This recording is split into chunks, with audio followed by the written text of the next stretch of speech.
हमने कल immune system में आपको बी लिम्फोसाइट्स और टी लिम्फोसाइट्स के बारे में पढ़ाया था, तो आज बेटा हम आगे की ओर बढ़ेंगे। इस पॉइंट पे आप बेटा नजर रखिएगा, स्ट्रक्चर ऑफ एंटीबॉडीज। ये आ सकता है बेटा आपके बोर्ड में 4 नंबर या 3 नंबर का क्वेश्चन आ सकता है। बस ऐसे ही बनाना है बेटा, बराबर आपको बेटा structure of antibodies.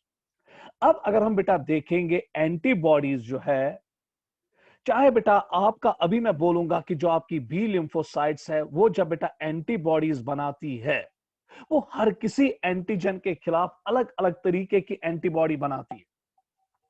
So antibodies are specific against the specific antigen. मगर जब हम बेटा इन एंटीबॉडीज को देखते हैं ना, इनका स्ट्रक्चर जनरल सेम होता है। अभी मैं आपको कहूंगा कि ये 5 क्लासेस के होते हैं, IgG, IgA, IgM, IgE and IgD। अगर बेटा आप इसको याद भी रखना चाहते हो तो कोड याद रखो, गेम डी। आज के बाद अगर आपको कोई कहेगा कि एंटीबॉडीज कितने क्लास की होती है, कितने किस्म की होती है, तो आप कहना बेटा सर एंटीबॉडीज जो है वो 5 क्लासेस की होती है। और कोड याद रखेंगे, गेम डी, GAMED, जहां पे IgG immunoglobulin G, immunoglobulin A, immunoglobulin M, immunoglobulin E and immunoglobulin D। अब फिर आप कहोगे ना सर फिर तो एंटीबॉडीज खाली 5 किस्म की है। नहीं बेटा, एंटीबॉडीज करोड़ों किस्म की होती है, करोड़ों किस्म की। मगर बेटा ये हम ब्रॉडली कितने ग्रुप्स में फिर क्लासिफाई करते हैं? 5। और हर किसी एंटीबॉडी में लगभग बेटा आप ऐसा ही स्ट्रक्चर देखते हो कि एंटीबॉडी बेटा वाई शेप्ड होती है। फिर कहां पे बेटा इसकी स्पेसिफिसिटी आ जाती है फॉर अ स्पेसिफिक एंटीजन? ये बहुत इंपॉर्टेंट पॉइंट है। अगर आप बेटा यहां पर देखेंगे ना, इस रीजन को, जो यहां पर बेटा ये रीजन है, ये रीजन अगर आप यहां पर देखोगे, जो ये साइट्स आप यहां पर देखते हो, site 1, site 2, site 3, site 4, site 1, site 2, site 3, site 4, तो ये साइट्स बेटा स्पेसिफिक होते हैं फॉर अ स्पेसिफिक एंटीजन। इन साइट्स को बेटा हम एक नाम देते हैं and that is called as paratope. और बेटा इसको हम एक और नाम देते हैं एंटीजन बाइंडिंग साइट। और जब कोई एंटीजन आता है, उस एंटीजन पे भी बेटा एक साइट होती है and that site is called as epitope. तो जब बेटा ये एंटीजन अप्रोच करता है या एंटीबॉडी अप्रोच करती है एंटीजन को, सपोज बेटा ये यहां पर मेरा एंटीजन है और ये बेटा यहां पर अब हमारी एंटीबॉडी है। सो एंटीबॉडी पे क्या होता है? पैराटोप। एंटीजन पे क्या होता है? एपिटोप। और ये बराबर बेटा एक दूसरे में फंस जाता है, जस्ट लाइक लॉक एंड की। जैसे एंजाइम्स बेटा स्पेसिफिक होते हैं अपने सबस्ट्रेट्स के लिए, जैसे लैक्टेज जो है वो हमला करता है बेटा शाबाश आपके लैक्टोज पे, सक्रेज जो है वो हमला करता है आपके स्क्रोस पे। इसी तरह बेटा अगर हम देखेंगे, आपका बेटा शाबाश माल्टेस है, वो हमला करता है माल्टोस पे। कैसे एक एंजाइम अपने सबस्ट्रेट को पहचानता है, इसी तरह बेटा जैसे एक एंजाइम अपने सबस्ट्रेट को पहचानता है थ्रू लॉक एंड की मैकेनिज्म, इसी तरह जो एंटीबॉडी है वो अपने एंटीजन को पहचानती है। कहां पे बेटा? शाबाश, थ्रू लॉक एंड की system, through paratope and epitope. किनकी? क्योंकि इनका स्ट्रक्चर कंप्लीमेंट्री होता है। सो सपोज अगर मैं यहां पे इसको मिटा दूं, ये बेटा अब एक एंटीजन आया, तो वही एंटीजन बेटा इसमें फिट हो जाएगा, जिसका शब्बा बेटा पैराटोप सॉरी एपिटोप बराबर वैसा होगा जैसे इस एंटीबॉडी का पैराटोप होगा। सो एक्चुअली बेटा जब एंटीजन और एंटीबॉडी एक दूसरे के साथ मिल जाते हैं, एंटीजन एंटीबॉडी रिएक्शन होती है। एंटीजन का क्या होता है बेटा? एपिटोप। एंटीबॉडी का क्या होता है? पैराटोप। यही एक दूसरे के साथ ऐसे फंस जाते हैं जैसे लॉक एंड की। इसीलिए बेटा हम देखते हैं कि जो एंटीबॉडीज होती है, उनका जो एंटीजन होते हैं वो स्पेसिफिक होते हैं फॉर स्पेसिफिक एंटीजन। और वेरिएशन बेटा खाली एक जगह अल्लाह पाक की कसम होती है and that site is called as antigen binding site. और यहीं पे बेटा इनमें वेरिएबिलिटी होती है, यहीं पे इनमें बेटा डाइवर्सिटी होती है, जिसकी वजह से बेटा ये एंटीबॉडी डिफरेंट एंटीजन के साथ रिएक्ट कर देती है। सो एक पर्टिकुलर एंटीजन के लिए एक पर्टिकुलर एंटीबॉडी होती है। तो वेरिएशन खाली कहां पे? वेरिएशन खाली बेटा शाबाश कहां पे होती है? खुदा के लिए यहां नजर रखिएगा, at the antigen binding site. बाकी जितने भी बेटा एंटीजन बाइंडिंग साइट के बाद एरिया होता है एंटीबॉडी का, वो हर किसी एंटीबॉडी में सेम रहता है। सो जैसे आप इंसान को देखते हो, दुनिया में बेटा शब्बा बेटा करोड़ों लोग रहते हैं, तो हर कोई लोग जो है, हर कोई इंसान जो, वो एक दूसरे के से हम कैसे डिफरेंशिएट कर पाते हैं? उसकी शक्ल से। तो बाकी जिस्म तो सेम है, टांगे दो, बाजुए दो, जिस्म तो सेम है। शक्ल की वजह से हम बेटा हर किसी इंसान को पहचान लेते हैं। नहीं तो अगर हम स्ट्रक्चरली देखेंगे हर कोई इंसान एक जैसा है, मगर शक्ल से बेटा हम इनको डिफरेंशिएट कर पाते हैं। इसी तरह बेटा हर कोई एंटीबॉडी, करोड़ों किस्म के एंटीबॉडीज है जो 5 किस्म की होती है, IgG, IgA, IgM, IgE, IgD. इनमें वेरिएशन कहां होती है बेटा? वेरिएशन खाली इनमें होती है एंटीजन बाइंडिंग साइट पे, जहां पे हर किसी बेटा एंटीबॉडी में अमीनो एसिड की सीक्वेंस डिफरेंट होती है, जिसकी वजह से बेटा इनमें पैराटोप डिफरेंट किस्म के बनते हैं, which are specific for epitope of a specific antigen. और वो बाइंड होता है जस्ट लाइक लॉक एंड की। यही तो बेटा हम अब स्टडी करेंगे, क्योंकि बच्चों में बहुत ज्यादा कंफ्यूजन होता है कि सर आपने कहा एंटीबॉडीज 5 किस्म की है, immunoglobulin A, G, immunoglobulin A, immunoglobulin M, immunoglobulin E, immunoglobulin D. Sir फिर तो खाली ये 5 किस्म के एंटीजन्स को पहचानेंगे, क्योंकि एंटीबॉडीज 5 है तो ये 5 किस्म के एंटीजन्स को पहचानेंगे। नहीं, ये कंफ्यूजन होता है बच्चों। एक्चुअली एंटीबॉडीज करोड़ों होती है, मगर इसके कितने ग्रुप्स हम बनाते हैं? 5। और डिफरेंस कहां पे होती है बेटा इन एंटीबॉडीज में? नहीं तो हर कोई एंटीबॉडी, चाहे वो जी हो, चाहे वो ए हो, चाहे वो एम हो, चाहे वो ई हो, चाहे वो डी हो, हर कोई लगभग सेम होती है स्ट्रक्चरली। मगर इनमें चेंजेस, वेरिएशंस, डिफरेंस खाली कहां पे होती है बेटा? पैराटोप पे, and that is called as antigen binding site. और ये पैराटोप स्पेसिफिक होता है for a specific epitope of antigen, और फंसता है बराबर लॉक एंड की तरह। तो चले बेटा अब हम आगे की ओर आएंगे। Structure of antibodies, they are mostly glycoproteins. इस पे बेटा नजर रखना, ये नीट में out of text book question आ सकता है, इसलिए बेटा थोड़ा बहुत नजर रखिएगा। And are also called as immunoglobulins, इनको हम बेटा इम्यूनोग्लोबुलिन्स भी कहते हैं। उसके बाद बेटा all antibodies share a basic structure and are Y shaped. अभी मैंने बोला हर कोई एंटीबॉडी जो है वो बेसिक स्ट्रक्चर शेयर करती है। और कैसे दिखती है बेटा? Y shaped. आपके स्क्रीन के सामने बेटा ये वाई शेप्ड एंटीबॉडी दिखती है। Each antibody has a combination of at least 2 light and 2 heavy polypeptide chains। आप बेटा यहां पर गौर से देखिएगा, जब हम एक एंटीबॉडी का मुताला करते हैं, इसमें हमें 2 किस्म की पॉलीपेप्टाइड चेन्स मिलती है। एक बड़ी, दे आर कॉल्ड एज 2 बड़ी, और 2 छोटी। आप देखिए बेटा ये 2 बड़ी और 2 छोटी का मतलब क्या हुआ? ये बेटा एक पॉलीपेप्टाइड चेन है, ये दूसरी पॉलीपेप्टाइड चेन है, ये लंबी है ना बेटा। उसके बाद इसके साथ 2 छोटी पॉलीपेप्टाइड चेन जुड़ी होती है, ये एक और ये दूसरी। सो क्या मैं इसको बेटा लाइट चेन का दर्जा दूं? This is the light chain. क्यों इसको लाइट चेन कहते हैं? क्योंकि इसका वजन कम, नंबर ऑफ अमीनो एसिड्स इसमें कम होते हैं। क्योंकि अगर ये ग्लाइकोप्रोटीन है तो मेनली प्रोटीन्स का बना हुआ है, proteins are made of amino acids. और ये एक और लाइट चेन है, सो 2 लाइट चेन्स है। उसके बाद अगर आप ब्लैक कलर से देखोगे, एक हैवी चेन है और ये दूसरी हैवी चेन है। तो कुल मिला के बेटा अगर हम एंटीबॉडी को देखते हैं, इसमें 2 हेवी चेन्स होती है 1 एंड 2, और 2 लाइट चेन्स होती है 1 एंड 2। तो अगर मैं इसको लिखूंगा ऐसे H2L2 तो कोई गुनाह नहीं है। तो इसमें 2 हेवी चेन्स, लंबी चेन्स होती है जिसको मैंने ब्लैक कलर से लाया, और 2 लाइट चेन्स होती है जिसको मैंने बेटा शाबाश रेड कलर से लाया। अब क्वेश्चन उठेगा ना, सर जो हेवी चेन्स और लाइट चेन्स होती है कैसे एक दूसरे के साथ जुड़ी होती है? ये एक दूसरे के साथ जुड़ी होती है बाय डाइसल्फाइड बॉन्ड। यहां पर बेटा अमीनो एसिड्स होते हैं, सल्फर कंटेनिंग अमीनो एसिड्स, और आपको पता है cysteine and methionine are the 2 sulphur containing amino acids, और इनके पास सल्फर रहता है। सो अब बेटा अगर मैं यहां पे दूसरे कलर से आपको दिखाऊंगा, ये सल्फर है, यहां पर बेटा शाबाश ये भी सल्फर है। तो ये सल्फर कंटेनिंग अमीनो एसिड्स एक दूसरे के साथ जुड़ जाएंगे, लाइट चेन को जोड़ेंगे किसके साथ बेटा? हेवी चेन के साथ। और यहां पर भी बेटा अगर आप देखेंगे, यहां सल्फर कंटेनिंग अमीनो एसिड है, यहां पर भी आप देखेंगे कि सल्फर कंटेनिंग अमीनो एसिड है। जैसे आप बेटा देखते थे इंसुलिन में, याद आया जब मैं बायोटेक्नोलॉजी पढ़ा रहा था? तो ये भी बेटा आप एक दूसरे के साथ यहां बॉन्ड करेंगे। उसके बाद बेटा अगर हम देखेंगे, ये तो अब लाइट चेन बाइंड हो गई with heavy chain through disulphide bond. अब हेवी चेन्स भी एक दूसरे के साथ जुड़ी होती है बेटा खास किस्म के बॉन्ड्स के साथ, and those bonds are called as disulphide bonds. कुल मिला के 4 डाइसल्फाइड बॉन्ड्स होते हैं यहां पे। समझ में आ गया? ये एक, ये दूसरा, ये तीसरा और ये चौथा। सो लाइट चेन्स के बीच में 2 डाइसल्फाइड बॉन्ड्स, और सॉरी हेवी चेन्स के दरमियान 2 डाइसल्फाइड बॉन्ड 1 एंड 2, और लाइट चेन्स के दरमियान, लाइट और हेवी चेन के एक साइड से एक डाइसल्फाइड बॉन्ड और दूसरे साइड से दूसरा डाइसल्फाइड बॉन्ड। सो कुल मिला के बेटा कितने डाइसल्फाइड बॉन्ड्स होते हैं? 4। 2 हेवी चेन्स के बीच में, और एक बेटा दोनों साइड से with light and heavy chain, एक इस तरफ से और दूसरा इस तरफ से। सो बेटा इसीलिए जो आपकी एंटीबॉडीज होती है उनका बेसिक स्ट्रक्चर सेम रहता है और उसमें कितनी बेटा चेन्स होती है? 4, 2 हेवी और 2 लाइट। उसके बाद बेटा आगे की ओर बढ़ेंगे, इसका स्क्रीनशॉट लीजिएगा जल्दी जल्दी बेटा, स्क्रीनशॉट लीजिएगा इसका। चलिए नेक्स्ट।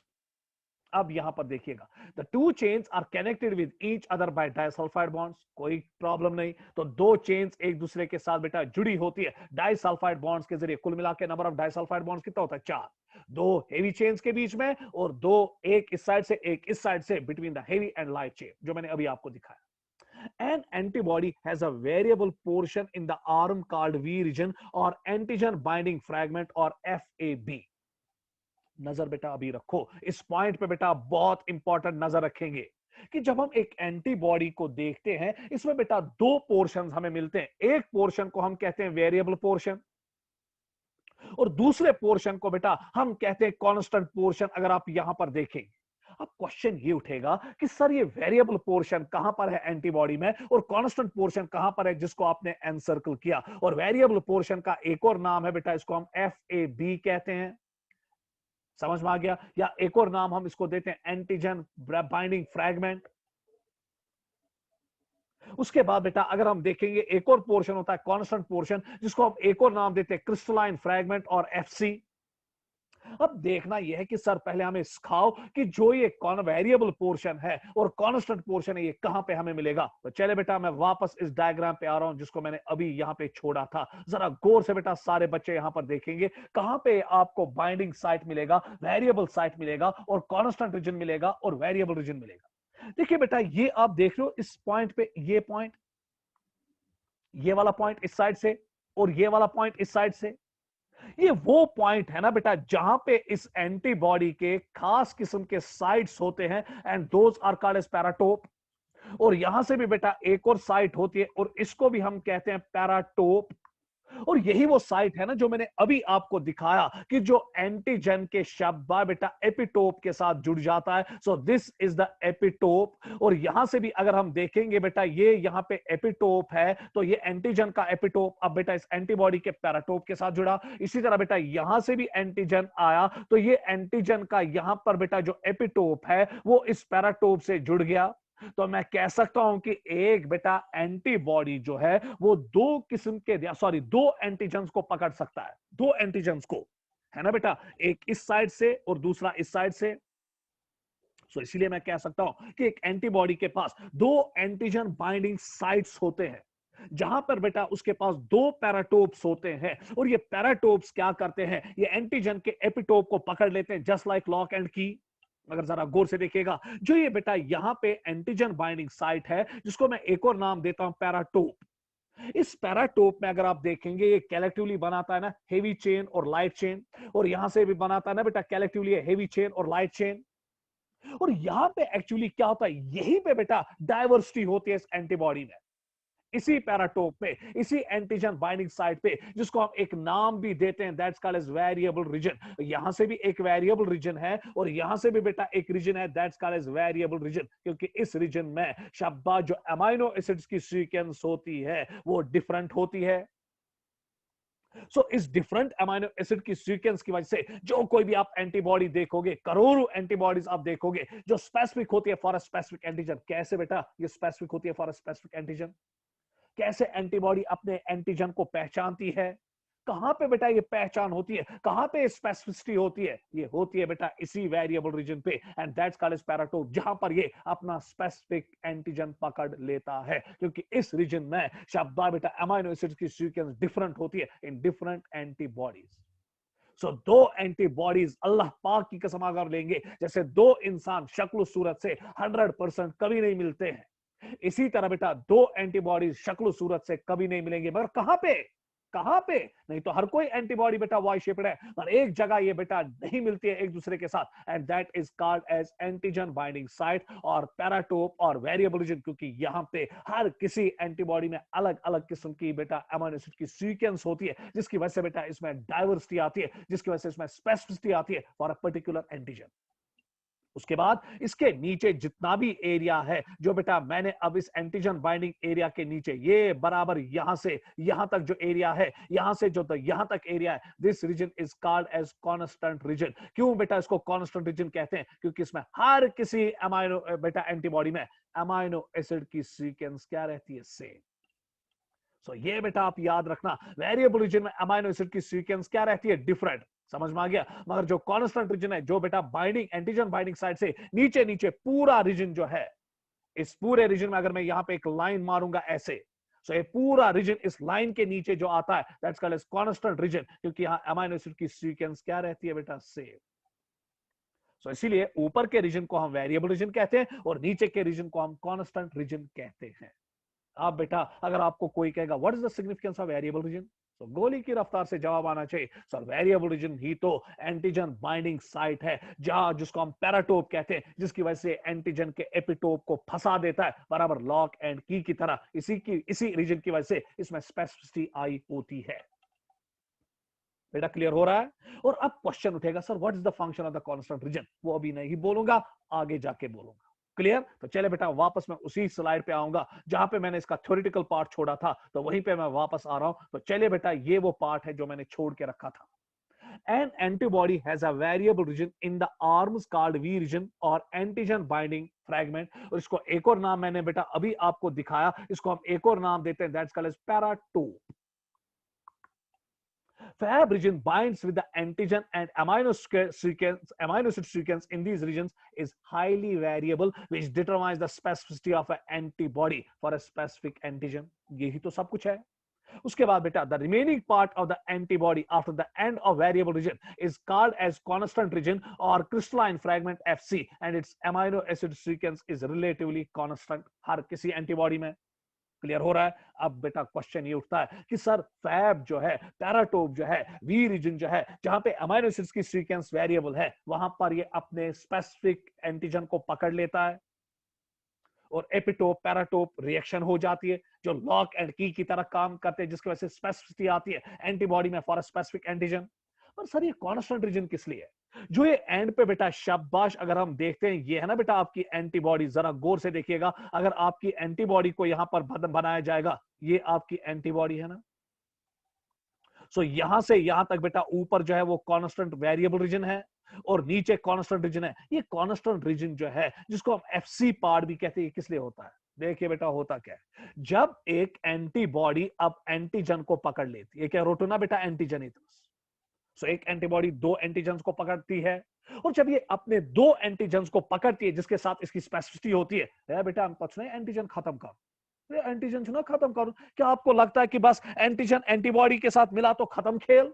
नहीं बेटा, आप देखिए क्या होता है। अब बेटा इसको फाइगोसाइटिक सेल के पास जाना होता है और ये फाइगोसाइटिक सेल बेटा मैक्रोफॉज हो सकती है, ये फाइगोसाइटिक सेल बेटा कोई भी सेल हो सकती है, इवन बी लिम्फोसाइट भी हो सकती है। कभी कभी बी लिम्फोसाइट भी बेटा फिर एंटीबॉडी को लेकर बेटा इस एंटीजन को अंदर निकल देती है।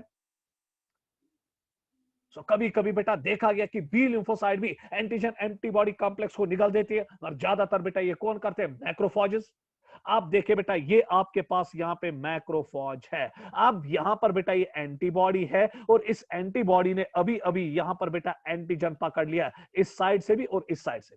अब बेटा इस एंटीजन एंटीबॉडी कॉम्प्लेक्स को खत्म कर रहे हैं ना, नहीं तो एंटीजन अभी मजबूत ही वही है ना। तो अब ये बेटा क्या करता है, ये बेटा अब अपना जो एंटीबॉडी है ये जुड़ जाती है किसके साथ बेटा? फाइगोसाइटिक सेल के साथ। मगर अब क्वेश्चन उठता है कि किस रीजन से, कौन सा रीजन आपकी एंटीबॉडी में है जो बेटा इन फाइगोसाइटिक सेल्स को पहचानता है या बाकी इम्यून कंपोनेंट्स को पहचानता है? That is this FC fragment.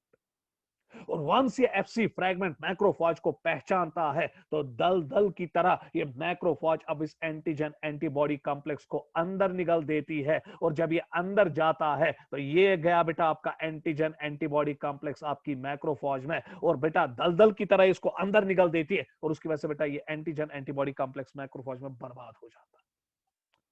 So this is the structure of antibody.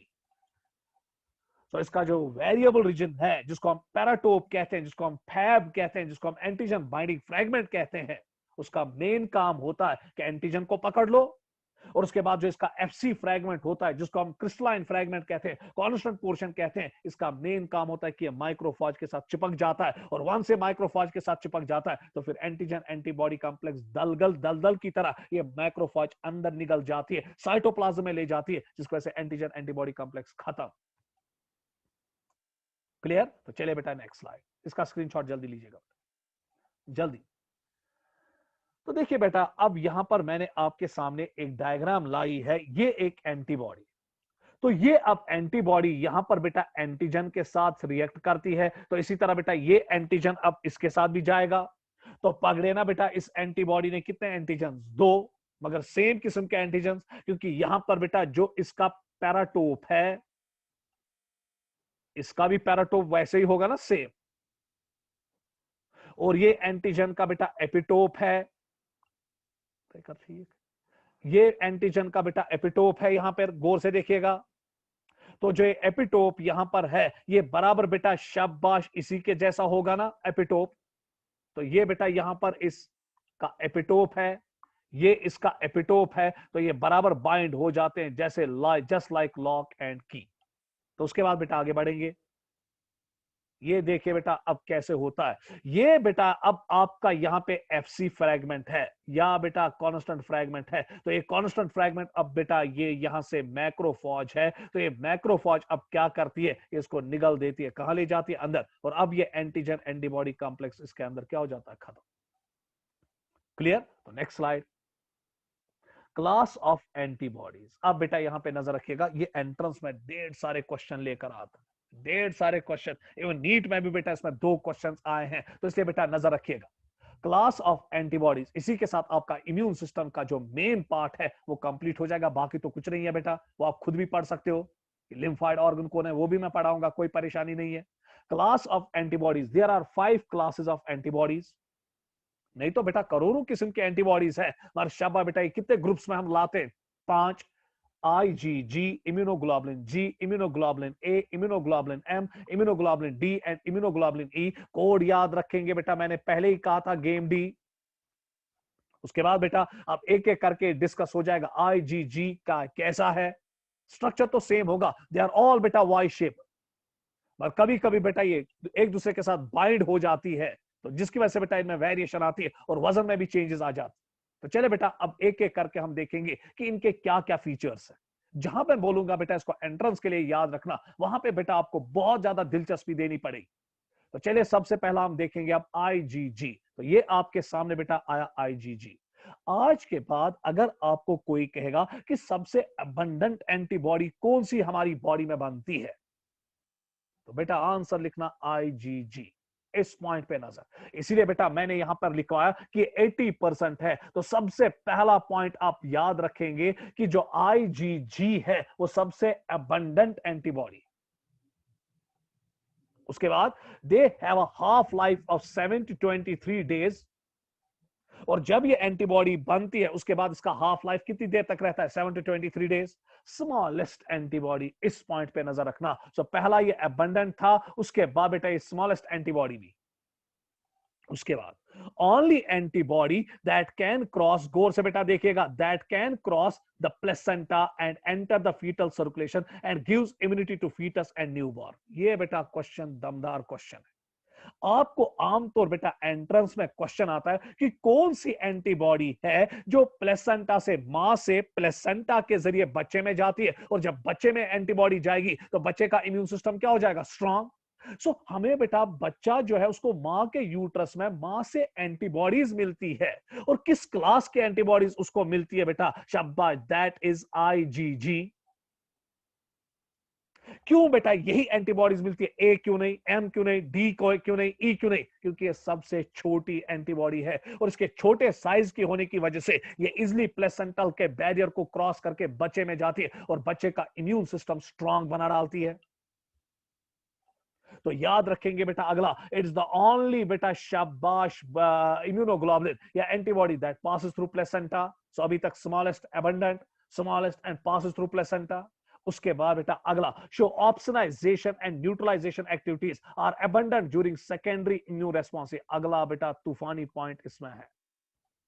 कल मैंने आपको कहा था, अगर आपको कल का लेक्चर याद हो, मैंने कहा था कि एंटीबॉडीज के बहुत सारे बेटा एक्टिविटीज होते हैं जिसकी वजह से वो एंटीजन को खत्म कर देती है।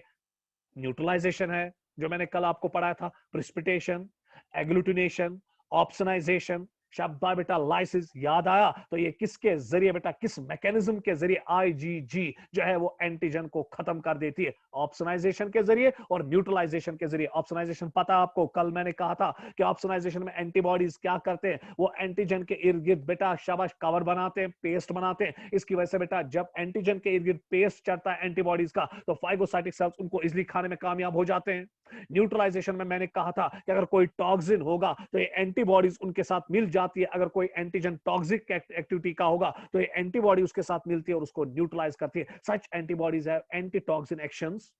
और तीसरा पॉइंट, बहुत इंपॉर्टेंट पॉइंट, बहुत ज्यादा इंपॉर्टेंट पॉइंट, कि ये जब बेटा आईजीजी हम देखते हैं किस इम्यून रेस्पॉन्स में ये ज्यादा होती है। एक तो हुआ प्राइमरी इम्यून रेस्पॉन्स, मैंने कहा था अगर आपको कल का लेक्चर याद होगा। और दूसरा बेटा मैंने कहा था secondary immune response. Primary immune response means कोई बैक्टीरिया आ रहा है, ये पहली बार मेरे जिस्म में आ रहा है, पहली बार बेटा इम्यून सिस्टम इस बेटा बैक्टीरिया को मेरा देख रहा है या इस बैक्टीरिया को देख रहा है, तो उसके खिलाफ बेटा क्या क्रिएट होगा? Primary immune system, primary immune response, क्योंकि मेमोरी सेल्स बाइंडिंग बॉडी में और उसके बाद बेटा अगर ये दूसरी बार आएगा खिलाफ ना मेमोरी टी सेल्स, तो मेमोरी बी सेल्स बने, तो एट दैट टाइम इसके खिलाफ सेकेंडरी इम्यून रेस्पॉन्स होगा जो बहुत खतरनाक होता है, सटीक होता है। तो याद रखेंगे बेटा, जब प्राइमरी इम्यून रेस्पॉन्स होता है तो प्राइमरी इम्यून रेस्पॉन्स में जो मेन एंटीबॉडी बनती है वो होती है आईजीएम प्राइमरी में। और उसके बाद अगर इसी बैक्टीरिया के खिलाफ अब सेकेंडरी इम्यून रेस्पॉन्स होगा, तो सेकेंडरी इम्यून रेस्पॉन्स के टाइम जो एंटीबॉडी ज्यादा बनती है दैट्स आईजीजी। ये आपको याद रखना पड़ेगा, ये बेटा किसी भी हालत में आपको याद रखना पड़ेगा। सो बेटा अब आपको कैसे इसको याद रखोगे? जब हमें दर्द होता है, जब हमें कोई परेशानी होती है, सबसे पहले हमें कौन आता है रेस्क्यू में? जरा बोलो, सबसे पहले हमें रेस्क्यू में कौन आता है? खुदा तो है ही है, भगवान वारे बेटा, खुदा, खुदा तो है ही है, उसमें तो कोई सेकंड थॉट ही नहीं। और उसके बाद खुदा के बाद हमारा सबसे बड़ा रहबर कौन होता है जो हमें मुसीबत में काम आता है? मदर, मां पहले आती है। तो बस यही कोड याद रखो कि जब प्राइमरी इम्यून रेस्पॉन्स होता है, एम फॉर मदर, मदर बेटा आती है मुसीबत के टाइम पहले। तो इसी टाइम जब हमारी बॉडी में प्राइमरी इम्यून रेस्पॉन्स होता है तो उस टाइम बेटा एम आता है, तो M for mother, M for IgM. और उसके बाद सेकेंडरी इम्यून रेस्पॉन्स, तो अब आपको ऑटोमेटिकली याद रहेगा कि सेकेंडरी इम्यून रेस्पॉन्स में ज्यादा कौन सी एंटीबॉडी बनती है? आईजीजी। ये आप याद रखेंगे। तो अगला बेटा कोड जो यहां पे लगेगा that is S. S mean secondary immune response में ये काम करती। तो आज के बाद अगर आपको बेटा अब कोड याद रखना होगा कि आईजीजी को मैं कैसे याद रखूंगा कि एबंडेंट है, स्मॉलेस्ट है, प्लेसेंटा के जरिए पार करती है और बेटा शाबाश सेकेंडरी इम्यून रेस्पॉन्स में काम करती है, तो आप कोड याद रखेंगे आईजी गैस पीएस। तो gas means G for IgG, A for abundant, S for smallest, P for placenta and S for secondary immune response। बस बेटा इशू याद था और नीट में आपके तमाम मसले हल हो गए और नीट में इसके बाहर और कुछ नहीं पूछा जाएगा। तो क्या कोड याद रखा बेटा? IG gas PS, IG immunoglobulin, G बेटा immunoglobulin G, A for abundant, S for smallest, P for placenta and S for secondary immune response। Primary immune response में कौन सी एंटीबॉडी बेटा ज्यादा बनती है? आईजीएम। वहां क्या कोड याद रखा? मुसीबत आने के टाइम पहले कौन आता है? मां। तो प्राइमरी इम्यून रेस्पॉन्स में भी एम फॉर मां, एम फॉर आईजीएम। क्लियर? तो चले बेटा अगला point. It's a monomer and has two epitopes और एंटीजन बाइंडिंग साइट्स। अब बेटा जरा गौर से देखिएगा, ये तस्ता गजन कंफ्यूजन के सर से क्या शुते एपिटोप लिखमुत। एक्चुअली बेटा एपिटोप हम किसके लिए कहते हैं? With respect to antigen. नहीं तो बेटा मुझे यहां पे लिखना था कि इट हैज टू पैराटोप्स। समझ में आ गया? अगर कोई पैराटोप्स भी याद रखना चाहता है कोई परेशानी नहीं। चले बेटा हम पैराटोप्स को यहां पे याद रखेंगे कि इसमें कितने पैराटोप्स होते हैं? दो सीधे बेटा, एक पैराटोप ये और दूसरा पैराटोप ये, and these are called as antigen binding site. तो इथे जो एपिटोप्स हम बजाय बेटा पैराटोप्स याद, तो ये कंफ्यूजन, क्योंकि अब मैंने आपको कहा ना कि एंटीजन के ऊपर जो एंटीजन बाइंडिंग साइट होती है दैट्स कॉल्ड एज पैराटोप। तो कितने पैराटोप्स है बेटा? इसके एक और दो। तो एंटीजन बाइंडिंग साइट्स भी कितने हैं? दो। चले बेटा इसका स्क्रीनशॉट लीजिएगा। वन थे जो तू बेटा हर कुछ में एपिटोप लिख तू कंफ्यूज, तो इसे जो पैराटोप यार तो चले बेटा नेक्स्ट बेटा लीजिए आप। चलो बेटा अब यहां पर नजर रखो बराबर बेटा, अब यहां पे नजर रखिएगा। यहां पर भी मैं बेटा इसको पहले ही क्लियर करूंगा और लिखूंगा पैराटोप। चले IgA, उसके बाद बेटा कोड के हिसाब से मैं चल रहा हूं। पहले मैंने G पढ़ाया, अब मैं A पढ़ाऊंगा, फिर M पढ़ना है, फिर E पढ़ना और फिर D, क्योंकि मैं कोड के लिहाज से जाऊंगा गेम D। अब जो बेटा इम्यूनोग्लोबुलिन A होता है, ये अप्रोक्सीमेटली कितने परसेंट होता है बेटा? 6%, जबकि वो 80% था। ये कितना है बेटा? 6%। इसका हाफ लाइफ बेटा 5 डेज होता है, जबकि उसका हाफ लाइफ बेटा बहुत ज्यादा था। IgA is also called as secretory immunoglobulin. ये पॉइंट बेटा इंपॉर्टेंट, ये पॉइंट बहुत इंपॉर्टेंट है, because it is present in all body secretions including mother's milk and colostrum. इस पे बेटा आप नजर रखिएगा। ईमान दोनों एंटीबॉडीज हम पे होता है, नजर था हुई IgA और IgG और IgA। आज के बाद अगर आपको कोई कहेगा कि ऐसी कौन सी एंटीबॉडी है जो हर किसी सिक्रीशन में होती है, सलाइवा में भी होती है, हमारे टीयर्स में भी होती है, हमारे म्यूकस में भी ये आती है, हमारे बेटा फीमेल्स में जब मिल्क फीमेल्स देते हैं उनमें भी होता है, ये मिल्क में भी आता है। कोलेस्ट्रॉल मींस बेटा आपने पढ़ा होगा एम्ब्रियोलॉजी में, जो माँ जब बच्चा पैदा करती है पहले 72 आवर्स में जो माँ दूध बनाती है, जो वो बच्चे को पहले 72 आवर्स में पिलाती है आफ्टर बेटा बर्थ ऑफ चाइल्ड, तो 72 आवर्स में जो बेटा पहले 72 आवर्स में दूध निकलता है जो अपने माँ अपने बच्चे को पिलाती है उसके पैदा होने के बाद, that milk is called as colostrum. अब क्वेश्चन उठा कि सर इसको कोलेस्ट्रॉम क्यों कहते हैं? आपको माना सऊदी मिल्क बेटा इसमें बहुत ज्यादा एंटीबॉडीज होती है। कौन सी? IgA। ये नीट में भी आया। सो कौन सी एंटीबॉडी आपको मां के दूध में मिलेगी और बेटा कोलेस्ट्रॉम में मिलेगी? Colostrum and milk is same, मगर कोलेस्ट्रॉम बेटा वो मिल्क होता है जो मां पहले 72 आवर्स में बनाती है जब उसका बच्चा पैदा होता है। क्यों? क्योंकि बेटा इसमें बहुत ज्यादा IgA एंटीबॉडीज होती है और इसको पीने से बच्चे का इम्यून सिस्टम बहुत ज्यादा स्ट्रांग होता है। यही वजह है कि बेटा जो बच्चे मां का कोलेस्ट्रॉम नहीं पी पाते हैं पहले 72 आवर्स में, सपोज बेटा मां कोमा में चली गई, मां को सिजेरियन हुआ और सिजेरियन की वजह से उसको कोई कॉम्प्लिकेशन आ गई जिसकी वजह से वो अपने बच्चे को दूध नहीं पिला पाती है, कोलेस्ट्रॉल नहीं पिला पाते, ऐसे बच्चों का इम्यून सिस्टम कमजोर रहता है। तो इसलिए बेटा डॉक्टर लोग क्यों करते हैं, जो ही बच्चा पैदा होता है तो मां को इंस्ट्रक्ट का बेटा इंस्ट्रक्शंस देते हैं कि अपने बच्चे को भरपूर दूध पिलाओ। क्यों? क्योंकि जो पहला 72 आवर्स में मदर्स मेमोरी ग्लैंड से, मां के मेमोरी ग्लैंड से मिल्क निकलता है, उसको हम कोलेस्ट्रॉल कहते हैं, क्योंकि उसमें ढेर सारा इम्यूनोग्लोबुलिन A होता है जिसकी वजह से बच्चे को इम्यूनिटी मिलती है, स्ट्रॉन्ग इम्यूनिटी मिलती है। IgA इज अ डाइमर, ये भी बेटा डाइमर है। अब बेटा वो मोनोमर था, ये क्या है? डायमर। सो यहां पे दो एंटीबॉडीज एक दूसरे के साथ मिली होती है। सो अगर हम देखेंगे बेटा जो IgA है ये डायमर है, जबकि IgG मोनोमर था। वाई शेप या वाई शेप आख तो ज। सो ये दो बेटा एंटीबॉडीज एक दूसरे के साथ मिली होती है एक चेन के जरिए, and that chain is called J chain.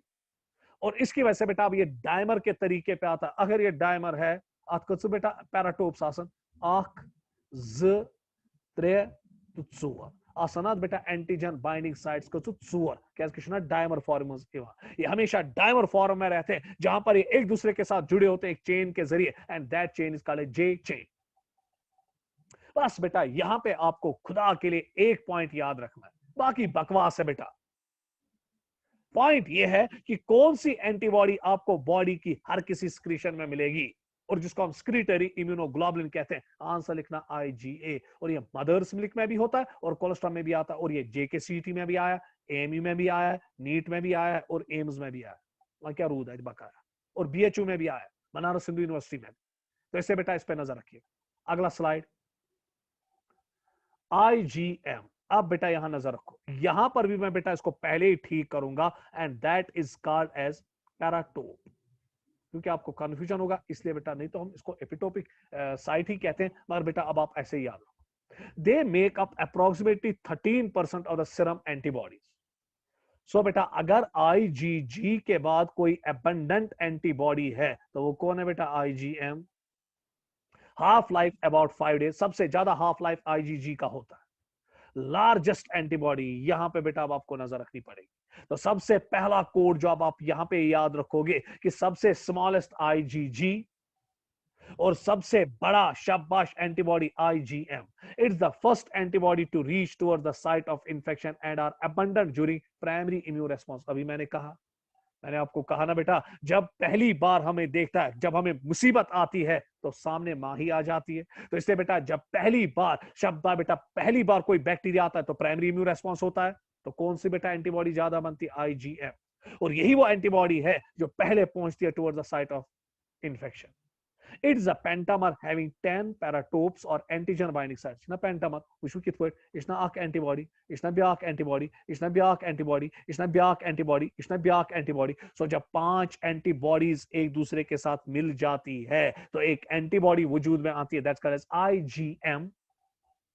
जरा खुद देखो बेटा, या चुना आक एपिटोप या पैराटोप, आक ज 3 4 5 6 7 8 9 तो 10। और ऐसा से बेटा इट्स अ पेंटामर, क्योंकि हर किसी में बेटा दो एंटीजन बाइंडिंग साइट्स है ना, दो पैराटोप्स है ना। So it's a pentamer having 10 paratopes और एंटीजन बाइंडिंग साइट्स। चलिए बेटा इसका स्क्रीनशॉट लीजिएगा जल्दी जल्दी।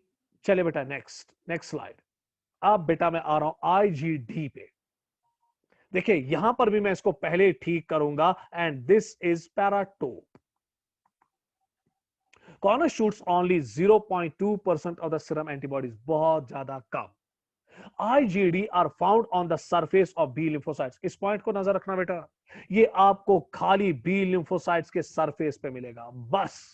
ये इंडिपेंडेंटली बेटा IgD इम्यूनोग्लोबुलिन कभी भी इंडिपेंडेंटली नहीं होते हैं, ये हमेशा बेटा किसकी सरफेस के साथ जुड़े होते हैं? With the surface of B lymphocytes and helps in B cell activation. इसकी वजह से क्या होता है कि मैंने कल आपको कहा था कि टी हेल्पर सेल्स क्या करते हैं, वो इंटरल्यूकिन 3, 4 और 5 रिलीज करते हैं, जिसकी वजह से बेटा बी लिम्फोसाइट्स एक्टिवेट हो जाते हैं। और फिर मैंने कहा था कि कभी कभी एंटीजन भी डायरेक्टली बेटा बी लिम्फोसाइट्स को एक्टिवेट करेगा, क्योंकि बेटा इनके साथ एंटीबॉडीज होते हैं ना, एंटीबॉडी डी। तो इस एंटीबॉडी डी के साथ कभी कभी डायरेक्टली एंटीजन मिल जाता है। तो चले एंटीजन को हम ब्लैक कलर से बनाएंगे, और इसकी वजह से बेटा बी लिम्फोसाइट डायरेक्टली एक्टिवेट हो जाती है in presence of antigen. Act as receptor for antigen binding with B lymphocytes. IgD is a monomer and has 2, ये भी मोनोमर है। जैसे बेटा IgG मोनोमर था, ये भी मोनोमर है। तो इसके पास कितने पैराटोप्स होंगे? 2। या एंटीजन बाइंडिंग साइट्स कितने होंगे? 2। क्लियर? तो देखिए बेटा कभी कभी क्या होता है कि जब कोई एंटीजन आता है तो वो डायरेक्टली मिल जाता है IgD के साथ, और इस एंटीजन को बेटा डायरेक्टली कहां लिया जाता है? बी लिम्फोसाइट्स में, और खत्म किया जाता है वहां पे। तो चले बेटा नेक्स्ट, इसका स्क्रीनशॉट लीजिएगा। IgE। तो चले बेटा अब IgE, यहां पर भी मैं अगेन इसको चेंज करूंगा, एंड दिस इज पैराटोप। अब बेटा गौर से देखिए, लीस्ट इन कंसंट्रेशन, यहां पर भी एंट्रेंस का एक क्वेश्चन निकलने वाला है जिसपे आपको नजर रखनी पड़ेगी। लीस्ट इन कंसंट्रेशन, सबसे कम। मगर बेटा जब भी इंसान को एलर्जी होती है, ये तो है बेटा का एलर्जिक रिएक्शन गैस, या बेटा पैरासिटिक इन्फेस्टेशन होगा, हमारी बॉडी में कोई पैरासाइट होगा, जैसे बेटा आपका एस्कैरियोसिस है, आपका सिस्टोसोमियासिस है या सिस्टोसोमा है, आपका बेटा शायद ड्रैकेनक्यूलियोसिस है, आपका बेटा शाबाश कोई पैरासाइट है। चले बेटा लेट द पैरासाइट इज जो अगर हम देखेंगे एंट्रोपियस वर्मिकुलरिस है, या वो चेरिया बेनक्राफ्टाई है। तो लॉजिकली बेटा जब भी कोई पैरासाइट हमारे जिस्म में होता है या कोई एलर्जिक रिएक्शन होती है, उस टाइम बेटा IgE इम्यूनोग्लोबुलिन की लेवल बहुत ज्यादा इंक्रीज होती है। क्यों? अभी पता चलेगा। They are concentrated in mucus membrane, skin and lungs, यहां पे ये ज्यादा होते हैं। IgE triggers immediate shabash hypersensitive reaction on contact with allergens and get attached with basophils and mast cells to induce release of histamine and other inflammatory responses। देखिए बेटा substance, देखिए होता क्या। सपोज आपकी बॉडी में कोई एलर्जन गया, चुना पोलन गो, क्योंकि बेटा आपने बहुत सारे बच्चों ने देखा होगा कि जब हमारे बेटा पोलन सीजन होता है तो सुथुरचुवासा जो बेटा पोलन्स होते हैं, फ्रस्ट कुल जो रेशन पॉपुलस है, जब इनसे बेटा पोलन ग्रेन रिलीज होते हैं तो ये हवा में आते हैं। तो ये पोलन ग्रेन हमारे नाक में, हमारे रेस्पिरेटरी ट्रैक्ट में, मुंह के जरिए जाता है, और ये एलर्जिन का काम करता है। और ये एलर्जिन का काम जब करता है तो ये मिल जाता है बेटा एक एंटीबॉडी के साथ जो हमारे रेस्पिरेटरी ट्रैक्ट में होती है, and that's called as IgE। और जब ये आईजीई के साथ मिल जाता है एलर्जिन, तो ये एलर्जिन और बेटा आईजीई कॉम्प्लेक्स जब मिल जाता है तो ये मास्ट सेल के साथ अटैच हो जाता है, और जब ये मास्ट सेल के साथ अटैच होता है तो ये मास्ट सेल को डिग्रेन्युलेट करता है और वहां से क्या रिलीज करवाता है, हिस्टामाइन। और मैंने कहा था बेटा हिस्टामाइन क्या करता है, सूचना करा इन्फ्लेमेशन, याद आया, पहले इचिंग याद आया, फिर रेडनेस, फिर पेन, फिर स्वेलिंग याद आया, फिर हीट रिलीज हो जाएगी। सो इन्फ्लेमेशन की वजह से क्या होगा कि जो शब्दा बेटा ब्लड वेसल्स है वो डायलेट होंगे, कैपिलरी परमिएबिलिटी इंक्रीज होगी और न्यूट्रोफिल्स बाहर आएंगे, और न्यूट्रोफिल्स अब क्या करेंगे, वो इस एलर्जिन को अलोंग विद इम्यूनोग्लोबुलिन ई खत्म करेंगे। तो इसीलिए बेटा जब भी आपकी बॉडी में कोई एलर्जिन आ जाता है जो आपको बॉडी में एलर्जी करता है, तैयार रहिए बेटा आपकी बॉडी में आईजीई इम्यूनोग्लोबुलिन क्या होंगे, इंक्रीज, क्योंकि यही एलर्जिन और आईजीई इम्यूनोग्लोबुलिन फिर मास्ट सेल के साथ मिलता है, मास्ट सेल को डिग्रेन्युलेट करवाता है, बर्स्ट करवाता है, और वहां से क्या रिलीज करवाता है, हिस्टामाइन, और हिस्टामाइन फिर क्या करता है बेटा, इन्फ्लेमेशन, जो आपने पढ़ा है। तो that was all about the classes of antibodies, जिसमें आपने आईजीजी, आईजीए, आईजीएम, आईजीई और आईजीडी पढ़ा। क्लियर, या गेम डी पढ़ा। तो चले बेटा आगे बढ़ेंगे। Next antigen. आप देखेंगे बेटा एंटीजन क्या होता है। बस बेटा ये छोटे छोटे बेटा दो दो क्वेश्चन, दो दो मार्क्स के क्वेश्चंस आपको बेटा एनकाउंटर हो सकते हैं आपके नीट में। तो चले बेटा एंटीजन। एंटीजन कोई भी सबस्टेंस जिसके खिलाफ बॉडी क्या बेटा करेगी, इंड्यूस, बॉडी में क्या इंड्यूस होगा, इम्यून सिस्टम, और जिसके खिलाफ फिर क्या बनेगी बेटा, इम्यून सेल्स, टी लिम्फोसाइट्स बनेगी, और बेटा क्या बनेगी, बी लिम्फोसाइट्स क्या बनाएगी, एंटीबॉडीज। सो यही आपको बेटा एग्जाम में लिखना है। अगर एक नंबर का क्वेश्चन होगा तो ऐसे लिखेंगे, एंटीजन और immunogen is any foreign substance, toxin, particle और pathogen which induces the immune system of the body to produce cells के नहीं में, T helper cells, T cytotoxic cells, B plasma cells, B T suppressor cells, T memory cells, B memory cells, और क्या बनाएगा, antibodies to dispose of the same, ताकि बेटा इसको खत्म किया जाए। अब बेटा अगर ये एक नंबर का क्वेश्चन होगा तो इतना लिखना पड़ेगा।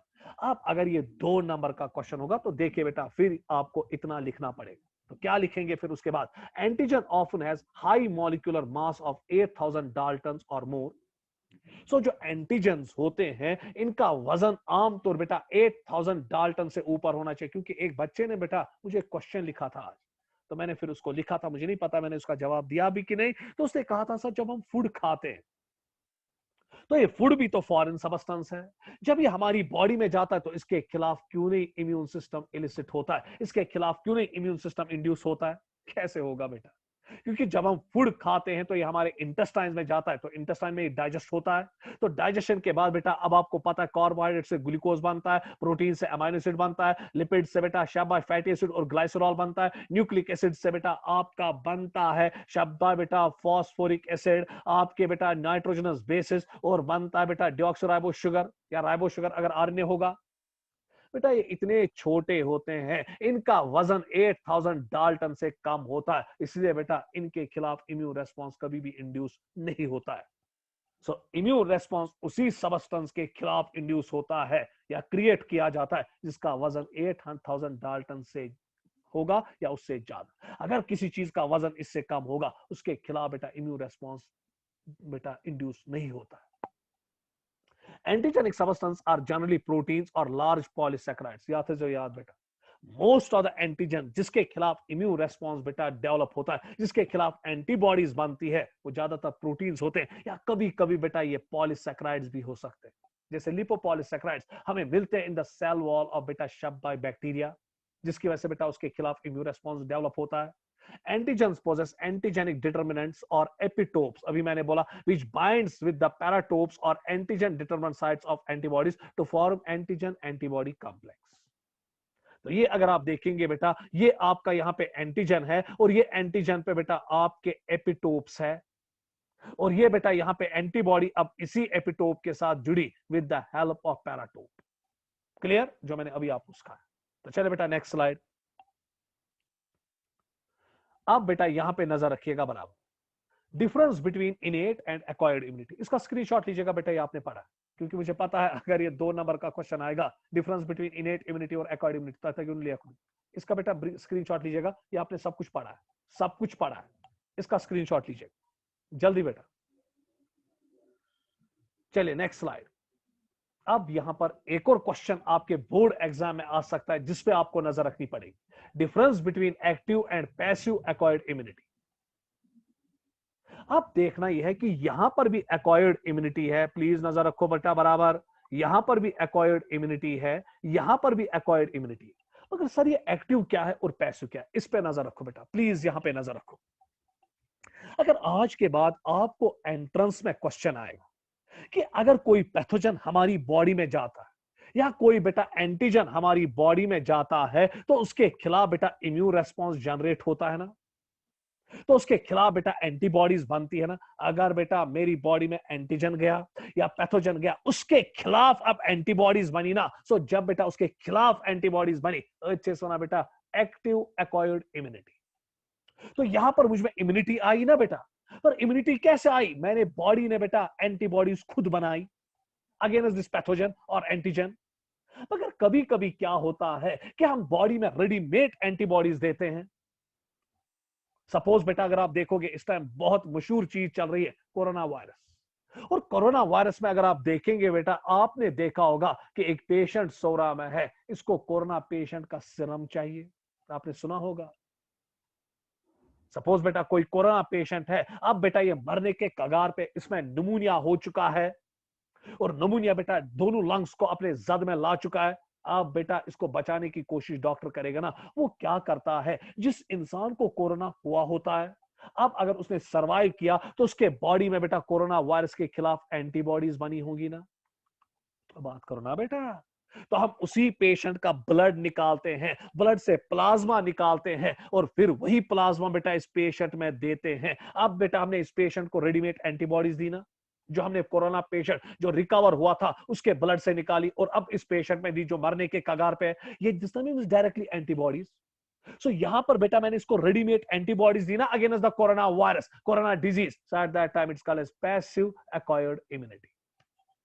सो फर्क जान लीजिए बेटा, एक्वायर्ड इम्यूनिटी दोनों है, और एक्टिव को और पैसिव को हम कैसे डिफरेंशिएट करेंगे, इसके बहुत ज्यादा चांस है बेटा आने के आपके बोर्ड एग्जाम में 3 नंबर का क्वेश्चन आने के चांस है, इसलिए खुदा के लिए इस पॉइंट पे नजर रखिएगा।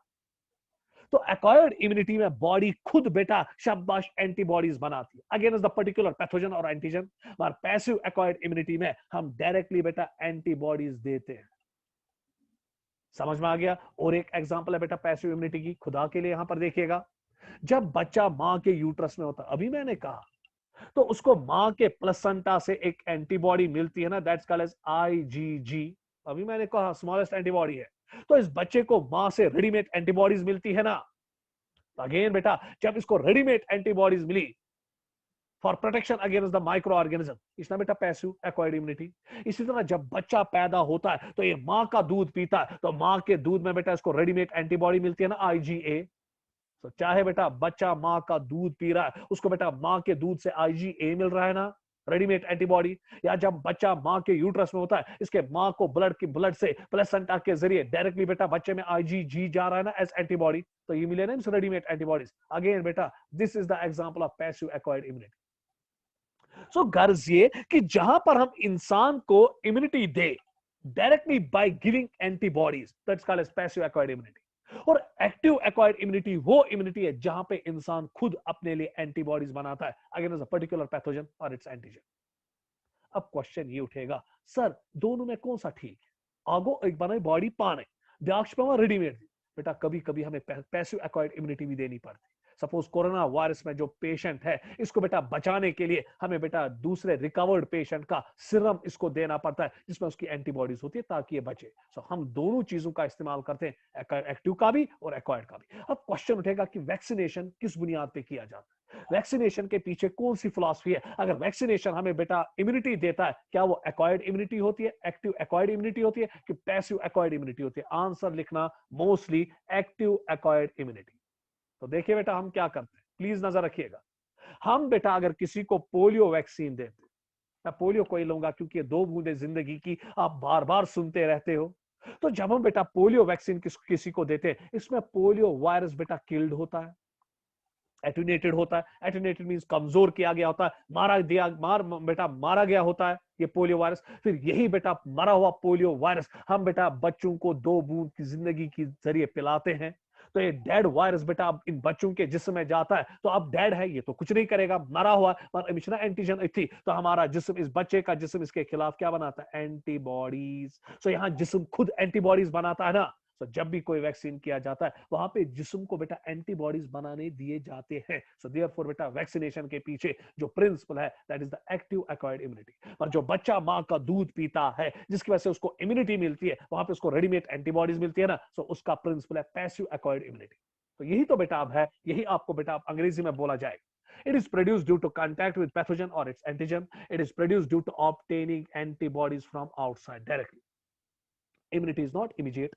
यहाँ पे बेटा जब पैथोजन हमारी बॉडी में जाता है, टाइम लगता है ना बेटा पैथोजन के खिलाफ एंटीबॉडीज बनाने में, मगर यहाँ पे immunity develops immediately, readymade antibodies दिमाग ये पकड़ेंगे ना कोरोना वायरस को, उसको मार डालेंगे। It last for sufficiently long time, समझ में आ गया? इतना बॉडी पाने पनामा, इससे बेटा ये एंटीबॉडीज बहुत देर तक रहती है, या कभी कभी लाइफ लॉन्ग भी रहती है। आपने बेटा कॉलेज का नाम सुना है, मिजल्स का? ये मिजल्स बेटा अच्छे कशीर पे वना हलहज, ये बेटा इंसान को जिंदगी में एक बार होती है, हाय होती है एक इंसान को। हाँ, कोई आपने अभी तक बचा होगा, समझ में आ गया, मगर बेटा होगा, अगर नहीं होगा तो फिर ठीक है, क्या कर सकते हो उसमें, मगर ये जिंदगी में खाली एक ही बार होता है। जैसे स्मॉल पॉक्स जिंदगी में एक ही बार होता है, इसी तरह मिजल्स, सॉरी बेटा चिकन पॉक्स एक ही बार जिंदगी में होता है, उसी तरह मिजल्स भी जिंदगी में एक बार होता है। अब किसी बच्चे ने हाथ उठाया, मुझे नहीं पता मतलब अथ के साथ मैं शुरू घूमती या मैं शुरू डायलेट घूमत, आई डोंट नो, मगर मिजल्स बेटा जहां तक मेरी नॉलेज का ताल्लुक है, ये एक बार जिंदगी में होता है, फिर क्यों नहीं दूसरी बार होता? क्योंकि इसके खिलाफ जो एंटीबॉडीज बनती है बेटा, वो लाइफ लॉन्ग बनती है। इसलिए बेटा अगर दूसरी बार मिजल वायरस हमारी बॉडी में आता है, तो बेटा उसके खिलाफ एंटीबॉडीज का जिंदगी भर रहती है, ये लाइफ लॉन्ग बेटा एंटीबॉडीज बनाता है, लाइफ लॉन्ग, क्योंकि कुछ एंटीबॉडीज ऐसी भी होती है जो लाइफ लॉन्ग रहती है हमारी जिस्म में, और मिजल्स उसकी सबसे बेस्ट एग्जाम्पल। इसलिए बेटा मैंने लिखा it last for sufficiently long period और may be lifelong. It last for a few days, क्योंकि आपने रेडीमेड एंटीबॉडीज दी, तो ये जल्दी जल्दी बॉडी में खत्म हो जाती। Side effects are very few. At times the body reacts with the introduction of antibodies. बेटा यहाँ पे तो बॉडी खुद एंटीबॉडीज बनाती है, और कभी कभी बेटा अगर आप बेटा पैसिव एक्वायर्ड इम्यूनिटी पे जाओगे, यहीं से एंटीबॉडीज दोगे, कभी कभी रिएक्शन भी हो सकती है इन एंटीबॉडीज के खिलाफ। अब इन एंटीबॉडीज के खिलाफ बेटा एंटीबॉडीज बन सकती है, जो हमारे लिए मुसीबत का सबब बन सकती है। उसके बाद vaccination mostly provides active immunity. ये क्वेश्चन बेटा, ये बेटा इसका कलेजा है जो आपको याद रखना पड़ेगा। Vaccination mostly provides acquired active acquired immunity. पर जो कोलेस्ट्रम हम लेते हैं बेटा, जो बच्चा कोलेस्ट्रम पीता है, जो ही वो पैदा होता है, मां के पहला दूध जो 72 आवर्स में निकलता है आफ्टर चाइल्ड बर्थ, उसमें इम्यूनोग्लोबुलिन ए बहुत ज्यादा होता है, और वो क्या प्रोवाइड करेगा? Passive acquired immunity to newborn. इसको बेटा नजर रखना, ये मेरा दिल कहता है कि ये 3 नंबर का क्वेश्चन आ सकता है।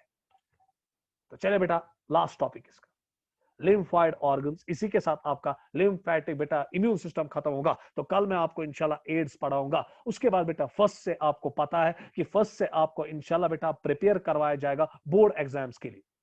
अब आप क्वेश्चन करोगे, सर हमारा जो डीएनए फिंगरप्रिंटिंग है, और शाबाश ये बोर्ड बोन ऑफ कंटेंशन बनो, ये बोर्ड बार बेटा उनके मसला कश्मीर बनो, समझ में आ गया? एक तो डीएनए फिंगरप्रिंटिंग, और दूसरा बेटा आपका ह्यूमन जीनोम प्रोजेक्ट।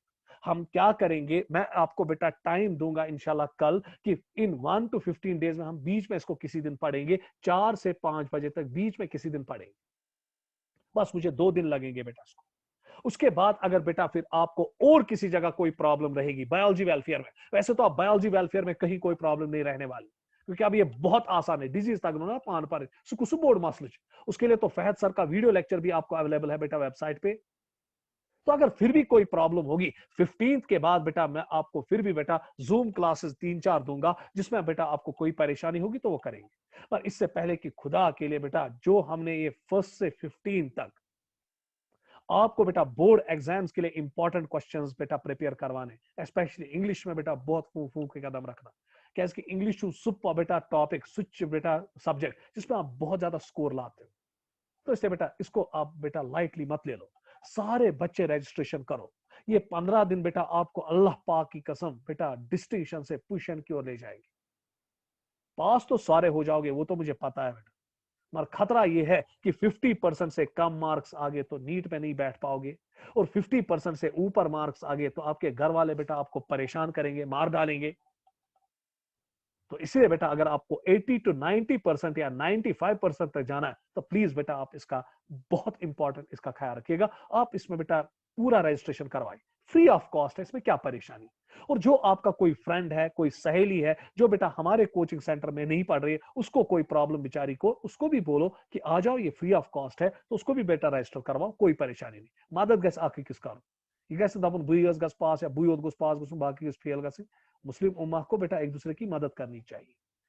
तो चले बेटा हमारा अब यही गर्ज है कि तुम गो बेटा एग्जाम गो पास कर इंशाल्लाह नीट पान क्वालिफाई इंशाल्लाह बेटा सोरी मेहनत करो असल पे समझ में गया, फिर एंट्रेंस अच्छी तरह से पढ़ेंगे क्योंकि अब हमारे पास बेटा एक ऑप्शन आया, ऑनलाइन ऑप्शन आ गया, तो उसकी वजह से बेटा हम फिर आपके डाउट्स बेटा ऑनलाइन क्लासेस में भी क्लियर कर सकते हैं। अगर ऑफलाइन क्लासेस शुरू हो गए तो हम ऑनलाइन क्लासेस पे भी फिर शाम को आपको डाउट्स क्लियर करते जाएंगे, क्योंकि सबसे बड़ी प्रॉब्लम थी कि डाउट्स क्लियर नहीं हो रहे थे। तब हम ऑनलाइन क्लासेस, जूम क्लासेस या सीधे बेटा एक तो ऑफलाइन क्लासेस भी चलेंगे, फिर ऑनलाइन क्लास में हम ग्रुप्स बनाएंगे, जैसे हमने व्हाट्सएप ग्रुप्स बनाए, तो उसमें हम बेटा आपके डाउट्स भी इंशाल्लाह क्लियर करते जाएंगे। तो हो बेटा जिंदगानी रहनी चाहिए आपकी भी और हमारी भी, और अल्लाह पाक सब कुछ ठीक करना चाहिए। तो चले बेटा लिम्फॉइड ऑर्गन्स बहुत आसान, these are the organs where origin of maturation, इस पे भी नजर रखना बेटा, ये भी आ सकता है, छोटे क्वेश्चन आ सकते हैं। वायर ऑरिजिन और मैचुरेशन और पॉलिफरेशन ऑफ लिम्फोसाइट्स ऑर्गन, बोला ना मैंने कल कि बेटा आपके पास बोन मैरो है, थाइमस ग्लैंड है, वहीं पे तो बेटा आपका टी लिम्फोसाइट्स और बी लिम्फोसाइट्स की प्रोसेसिंग होती है, ऑरिजिन होता है, फिर पॉलिफरेशन हो जाती है लिम्फ नोड्स में। मगर बेटा जो आपके बेटा अब बोन मैरो है और थाइमस ग्लैंड है, उसमें बेटा मैचुरेशन होती है, ऑरिजिन होता है, मगर प्रोलिफरेशन उसमें नहीं होती है, मल्टीप्लीकेशन ऑफ टी और बी लिम्फोसाइट्स की उसमें नहीं होती। तो इसी की बुनियाद पे हम लिम्फॉइड ऑर्गन्स को दो ग्रुप्स में डिवाइड करते हैं, primary and secondary. Primary lymphoid organ में बेटा आपको पता है इसमें आपका थाइमस ग्लैंड और बेटा आपका बोन मैरो आता है। यहां पे बेटा आपको पता होनी चाहिए, यहां पे आपके लिम्फोसाइट्स ऑरिजिनेट होते हैं और मैच्योर होते हैं, प्रोसेस होते हैं। और सेकेंडरी लिम्फ नोड्स में बेटा आपका आता है, या सेकेंडरी लिम्फॉइड ऑर्गन्स में आपका लिम्फ नोड्स आता है, आपका स्प्लीन आता है, समझ में आ गया, आपके टॉन्सिल्स आते हैं। यहां पर बेटा शाबाश आपकी टी लिम्फोसाइट्स और B lymphocytes antigen presenting cells के साथ जुड़ जाते हैं, और फिर बेटा इंटरल्यूकिन 2 और इंटरल्यूकिन 3, 4, 5 बनाया जाता है, जिसकी वजह से टी लिम्फोसाइट्स और बी लिम्फोसाइट्स प्रोलिफरेट हो जाते हैं। टी लिम्फोसाइट्स बनाते हैं T helper cell, T cytotoxic cell, T suppressor cell and T memory cell, और बेटा आपकी बी सेल्स बनाती है B plasma cells and B memory cells. बोला था ना बेटा कल के लेक्चर। तो चले बेटा अब यहां पर नजर रखिएगा प्राइमरी लिम्फॉइड ऑर्गन और सेकेंडरी लिम्फॉइड ऑर्गन्स में क्या है, बस बेटा इसी के साथ आपका इम्यून सिस्टम खत्म हो जाएगा। Primary lymphoid organs include bone marrow and thymus gland, while immature lymphocytes differentiate into antigen-sensitive lymphocytes, that is B and T lymphocytes. So याद रखेंगे प्राइमरी लिम्फॉइड ऑर्गन में खाली दो चीजें आती है, bone marrow and thymus gland. उसके बाद सेकेंडरी लिम्फॉइड ऑर्गन में क्या क्या आता है, स्प्लीन, लिम्फ नोड्स, टॉन्सिल्स, अपेंडेक्स। अपेंडेक्स नहीं तो सारे कहते हैं ना बेटा ये वेस्टिजियल है, मगर मैंने कहा था एक बार बेटा, अगर आपको याद होगा कि नो डाउट बेटा साइंस कहता है कि इंसान में 100 ऑर्गन्स, या कुछ कहते हैं 100 और बेटा 180 स्ट्रक्चर्स ऐसे विच आर वेस्टिजियल। कोई नहीं है बेटा, मैं दावा करता हूं कोई नहीं, हर किसी की अपनी अपनी फंक्शन है, और वक्त आने पे साइंस बेटा इसको निकालेगा कि हर किसी चीज की अपनी अपनी फंक्शन है।